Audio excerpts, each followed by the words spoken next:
Please subscribe and you can download this code from description below. In this tutorial, we will explore how to control the communication between your Python script and an FTP server using the ftplib library. This library is part of Python's standard library and provides a convenient way to interact with FTP servers. We will discuss how to customize and control aspects of the communication process, such as passive mode, timeouts, and custom FTP commands. Before we get started, ensure that you have Python installed on your system. You can download and install Python from the official website, https://www.python.org/downloads. First, you need to import the ftplib module and create an FTP object to establish a connection to the FTP server. Make sure you have the necessary server credentials, hostname, username, and password.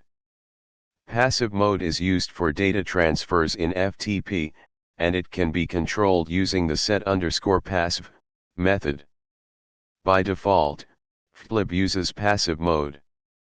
However, you can disable or enable passive mode as needed. Timeouts are essential to handle unresponsive or slow servers.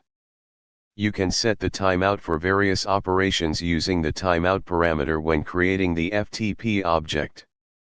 Ftplib allows you to send custom FTP commands to the server using the sendCommand method. This can be useful when you need to execute server-specific commands that are not directly supported by ftplib. You can control the verbosity of ftplib logging using the set_debug level method. This is useful for debugging or monitoring FTP communication. Always remember to close the FTP connection when you are done to release resources and gracefully disconnect from the server.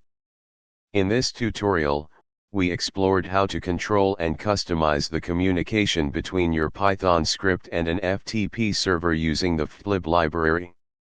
We covered topics such as passive mode, timeouts, sending custom FTP commands, and controlling logging. By understanding these advanced features, you can build more robust and flexible FTP applications in Python. ChatGPT.